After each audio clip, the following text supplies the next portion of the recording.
तो मैं स्मार्ट नहीं हूँ, या मैं कहूँ मेरे पास दिमाग नहीं है, बट मेरी बॉडी का ये वाला हिस्सा थोड़ा भारी है, तो शायद मेरे पास दिमाग है। अब स्मार्ट होने का मेरा मतलब ये नहीं कि मैं उन ज्ञानी बच्चों जैसा नहीं हूँ जो कि अपनी उंगलियों को ऐसा ऐसा करके पूरे ब्रह्मांड का मैथ्स कैलकुलेट कर देते हैं। अबे उसको ना अबेकस कहते हैं, चू। और इसे कुंगफू कहते हैं, साले चू। ये है कुंगफू मास्टर। मुझे 6+7 अपनी उंगलियों पे काउंट करना पड़ता है, बट खैर 6+7 का आंसर किसको नहीं पता होता है ना? 5 6 7 8।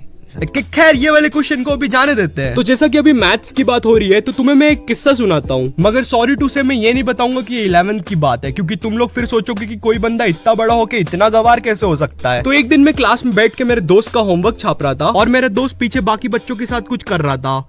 मुझे पता नहीं क्या कर रहा था, मगर कुछ तो कर रहा था। शायद बॉम्ब वॉम्ब डिफ्यूज कर रहे थे वो लोग, या लगा रहे थे। खैर, तो होमवर्क छापते छापते मुझे एक क्वेश्चन में डाउट आया। अब नॉर्मली कभी ऐसा होता है तो मैं जो सामने वाले की कॉपी में पैटर्न बना होता है वही अपनी कॉपी में बना देता हूँ, मगर उस दिन मेरे दिल से एक आवाज आई, ब्रो इट्स हीरो टाइम। बस इतना सुन के मेरी आंखों में चमक आई और मैं मेरे दोस्त के पास चल पड़ा। ओए, ये इसका आंसर 2 नहीं आएगा तो क्या आएगा? उसने जैसी ये बोला, सारे बच्चों की नजर मुझ पे आ गई। उनकी आंखों में एक मस्ती सी थी, वो मुझे हलाल होता हुआ देखना चाहते थे।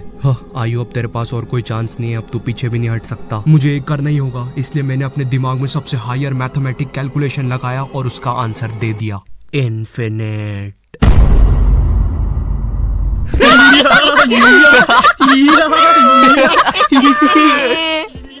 उनकी हंसी सुन के मेरा रोना निकल गया था, लेकिन मैंने मेरा ईगो नहीं टूटने दिया। मैंने फुल कॉन्फिडेंस से उन्हें कहा, भाई गलत क्या है उसमें? उसका आंसर इन्फिनाइट ही तो आएगा। साले हंस क्यों रहे हो मुझ पर? अच्छा, कैसे आएगा इन्फिनाइट, हमको भी तो बता। यहाँ मुझे मेरा ईगो वापस लाने का चांस मिला था, इसलिए मैंने मेरा हायर कैलकुलेशन उन्हें बता दिया। भाई देख, ये जो नीचे के 2 1 है ना, अगर तू इनका एलसीएम लेगा तो इनका तो एलसीएम आते ही जाएगा। ओए हाँ, सही बोल रहा है यार तू। देखा भाई, तेको तो मैंने बोला ही था, इसलिए इसका आंसर आएगा इन्फिनाइट।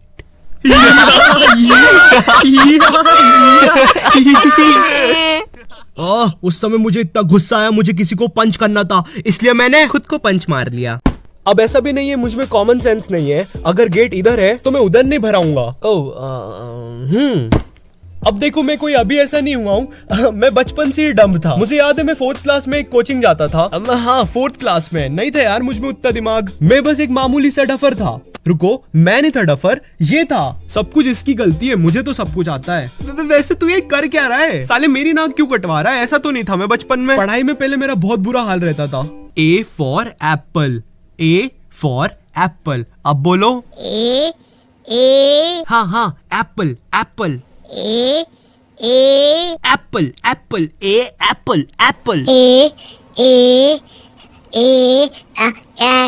जब्बा। मुझे 11th क्लास का हिंदी सब्जेक्ट बिल्कुल पसंद नहीं था। हमें एक चैप्टर था शिवराज सिंह और उसकी बर्छी, मतलब स्वॉर्ड और तलवार। अब मैंने पीछे वाले बेंच पे शिवराज सिंह को युवराज सिंह सुन लिया, और मेरे पे बुक तो थी नहीं। और चैप्टर में एक लाइन आई थी कि शिवराज सिंह ने अपनी बर्छी से 14 सैनिक को घायल कर दिया। और यहाँ मैं पीछे वाले बेंच पर बैठ के सोच रहा हूँ कि भैंचो, युवराज सिंह ने कब से सैनिक पहनना स्टार्ट कर दिए, और ये बर्छी को इतना हाईलाइट क्यों कर रहे हैं चैप्टर में? अरे मैं साइंस का स्टूडेंट हूँ, मेरे क्या काम आएगी युवराज सिंह की बर्छी? तो एलियन 1, तुम्हें क्या लगता है इस बर्छी से हम लोग क्या कर सकते हैं? अरे भैया, इसको कोई ट्रांसलेटर दो। अरे ये ढपले को हिंदी नहीं आती क्या? एलियन 1 वहां रखा है ट्रांसलेटर। जी तो सर, मैं बता रहा था कि अगर हम बर्छी से इलेक्ट्रोमैग्नेटिक रेडिएशन निकाल लेंगे तो उससे क्या होगा कि अरे कैसा आदमी है यार, मारो यार ढपले को। हिंदी बोलना साले। शांत हो जाए सब। एलियन 1 आगे बोलो। जी तो सर, इस बर्छी की पावर से हम लोग ना बाथरूम में टेलीपोर्टेशन कर सकते हैं। बेकार आइडिया। मोदी जी, आपको क्या कहना है इस पे? मित्रों, हम इस बर्छी से 14 सैनिकों को घायल कर सकते हैं मित्रों। Full support. तुम लोग ने आसमान में कभी ऐसा जेट जाते हुए देखा है? वो कुछ ऐसा दिखता है। तो बचपन में मुझे बहुत कूल लगते थे। ओ भगवान, नहीं स्टूपिड, भगवान नहीं है वो, 4th क्लास के डफर। तो कुछ टाइम के बाद वो जेट मुझे बेन 10 की वॉच लगने लग गया, और मुझे पूरा भरोसा हो गया कि ये कहीं ना कहीं जाके तो पक्का गिरेगी। और वैसे भी मैं जहाँ रहता हूँ वो बेन 10 के जंगलों जैसी ही जगह है। उस चीज की वजह से और यकीन हो गया मुझे। बस फिर भगा मैं जेट के पीछे। आई नो ये जेट के पीछे भगने वाली बात तुमको बहुत स्टूपिड लग रही है, लेकिन ट्रस्ट मी यार, मैंने करा है ये। तो मैं जेट के पीछे पीछे पीछे भगा, लेकिन जेट तो गिरा ही नहीं। लेकिन जेट का पीछा करते करते मैं जहाँ आ गया था ना, वहां से घर जाना बहुत मुश्किल था। खैर वो बात अलग है कि मैं मेरे घर से बस थोड़ा ही दूर था, मगर कसम से उस टाइम मैं बेंटन भूल गया था। हेलो, आपको पता है मैं कहाँ पे आ गया हूँ? नहीं कोई बात नहीं, मैं खुद ढूंढ लूंगा रास्ता। अले मुझे भूख नहीं लगी है। ओह अच्छा, वो डॉगी का बिस्किट था। मुझे भी डॉगी बहुत पसंद है। आपको पता है मैं भी एक बार डॉगी। तो अभी हाल ही में मैंने एक डम मूवमेंट किया है मेरे एग्जाम्स के टाइम पर। ओके, तो इस चीज को थोड़ा छोटा रखते हैं। तो मेरी ऑनलाइन क्लासेस चल रही है, मैं पढ़ता लिखता कुछ भी नहीं हूँ, मेरा फ्यूचर बर्बाद हो रहा है, मेरा कुछ भी नहीं हो सकता, प्लीज कोई मुझे मार दो।